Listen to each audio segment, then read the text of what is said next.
Welcome to Experts Talk, the new podcast by the Italian Chamber of Commerce in Vietnam, designed to dive deep into key topics shaping Vietnam's role in today's global affairs. In each episode, we'll hear from leading experts as they share insights, perspectives, and analysis on the challenges and opportunities facing businesses and professionals with interests in Vietnam. In this third episode of our series, we're joined by Marieke Pijl, board member of the Dutch Business Association Vietnam and former board member of the European Chamber of Commerce in Vietnam. With more than 14 years of experience in Vietnam and a background in compliance, operational management, and business development, Marieke brings an in-depth perspective on EU market access and sustainability regulations. Together, we'll look at the challenges companies face when entering the EU, from product safety and labeling to customs procedures and trade documentation. Drawing on her expertise in ESG and due diligence legislation, Marieke explains how businesses can align their products and practices with these standards to ensure compliance and compete responsibly. Stay tuned as we unpack complex global dynamics with those who know them best. Enjoy the episode. So, how to keep or obtain EU market access. In this episode, you will be introduced to the world of EU market access. We'll give you some information on the background, which companies, sectors and products regulations apply, and that they may even be relevant if you do not import yourself, but you're part of a supply chain of a company that imports into the EU. You probably have heard of Carbon Border Adjustment Mechanism, or CBAM, Corporate Sustainability Reporting Directive, or CSRD, EU Deforestation Directive, EUDR, and then Corporate Sustainability Due Diligence Directive, or CSRD, because they have been in the news a lot. People have been giving events, trainings, because they apply already. They apply to big companies, but know that there are many more, and some of those might apply to your products in the business. They have wonderful names, which do not always help to understand what the objective is. Some tongue-twisting examples: Eco-Design for Sustainable Product Regulation, or ESPR, Right to Repair Directive, or R2RD. And a small disclaimer, you will not learn about the details of the relevant regulations today. So what is the background of the Green Deal? And it's called Green Deal because there were many regulations made at the same time. But there are many more that are relevant if you want to export to the EU. So where did it start? In 2015 in Paris, 196 countries met and they agreed that global warming should go well below 2 degrees Celsius before pre-industrial levels, and they even tried to make it lower. So it was a global climate commitment. Then the EU launched the Green Deal that had to achieve that it would be the first continent climate neutral by 2015. COP26, which was in 2021, reinforced these climate goals, and Vietnam committed to be climate neutral in 2050 as well. In 2024 and 25, various regulations and directives were amended for various reasons, and there's no guarantee that certain things will change again in the future, but it should not limit in getting ready based on what we know today. So what is the background and objectives of this Green Deal? I already mentioned it's a growth strategy but climate neutral by 2050. It promotes a circular economy and competitiveness. Keywords are recyclable, sustainable, repairable, circular, decarbonization, renewable, biodiversity, and it covers a large variety of sectors and industries, and I will come back to that later. So you have maybe asked yourself why sometimes it's called a directive, why sometimes a regulation, and why sometimes the rules are different in France from the Netherlands. That's because you have the directives, they have to be converted into national law, and that takes from 1 year to 2 years that the member states have the time to convert it, and it's a minimum they have to apply to the topics, but they may even be stricter.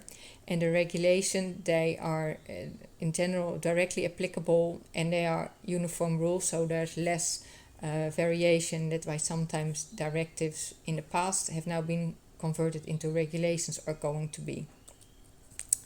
So a big question about how companies in Vietnam prepared. Well, there have been some articles and research in 23 and 24, and they are not all aware of the Green Deal legislation, and they are not all transitioning yet. And again, there are companies already doing that, even though they don't export it to the EU, also because Vietnam has started to be more aware of the importance of being circular and green. And in 25, not much has changed of the awareness, because the big news topic headlines were the US tariffs, of course, and because it's still not sure what they will be tomorrow, it might be a good idea to focus more on the EU as export market. So you need to become aware of what's required. The regulations apply to all kinds of companies, all sizes, micro companies, SMEs, large enterprises, listed, non-listed, inside or outside the EU. They apply to exporters to the EU, so they're based outside the EU, importers inside the EU, traders, manufacturers, e-commerce. They apply to all kinds of sectors, aluminium, steel, electronics, textile, wood, furniture, agriculture, food and beverage. Also financial and retail sectors are impacted. And as I mentioned before, even if you do not import into the EU yourself, you can be impacted. So it's therefore good to contact the buyer who imports into the EU and work with your supply chain, so we work together to be compliant with all the EU regulations, because by yourself it's not possible to make it happen. Impacted products, as I mentioned, important products for Vietnam, like garment, textiles, wooden furniture, electronics, but also chemicals, coffee, cocoa, soya, palm, cattle, and products made of those, like leather, chocolate, tires, meat. And then when will what apply? Well, some apply already, like the CSRD, CBAM. Unofficially next year it will become real. EUDR by the end of this year. So the start this year and then next year, and it will go all the way to 2030, 2040. Like, for example, the packaging and packaging waste regulation. It requires companies to make their packaging smaller, not half empty boxes. It needs to be recyclable, and it needs to be already using recyclable material, but the percentages will be done gradually. So the timelines vary per regulation, and even though it might not apply next year or the year after, for example, changing your packaging takes time, because new machines, how will you do it? So do not wait till the regulation applies, but start today, even though there's no guarantee that the regulation itself might change. So what the consequence of non-compliance? It can be fines up to 4% of the EU turnover, confiscation of products or revenue of the sold products, your damaged reputation, destruction of the products, or it will be given away to charity.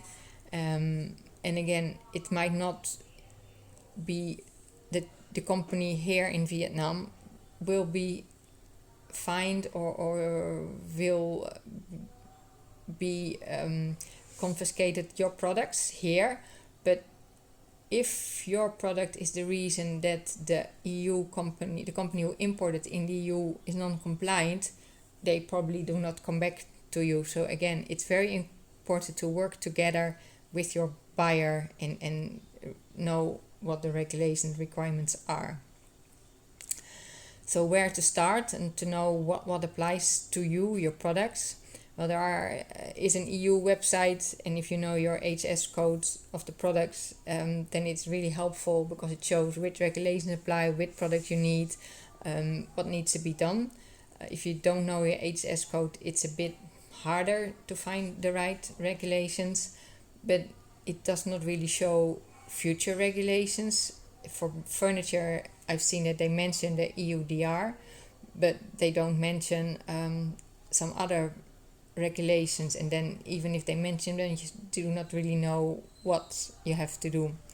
There are some websites where you can pay to become to get a subscription, but there's so much information, often not only for the EU but for others, and it's sometimes written like we lawyers do, not always easy to understand. Then you can use ChatGTP or Gemini or another AI, and depending on what you ask, so your prompting, the instructions you gave it, you have to think carefully. You can get some results, but there's always the waiver on the same website that says that AI can make mistakes like humans, and that you cannot rely 100% on the results. So what should you do? I mentioned it already. You should map your supply chain. You should connect with your buyer, perform a gap analysis, so to find out what you already have, what products already comply and what not yet. I mentioned already the packaging material. It has to be smaller and recyclable, so you have to work with your buyer and supplier how you put that into practice. Then you have the digital passport, already applicable to some products today, but there will be more in the future. And it needs to contain a lot of information on the product, on the supply chain, on the material, on recyclability, on repairability.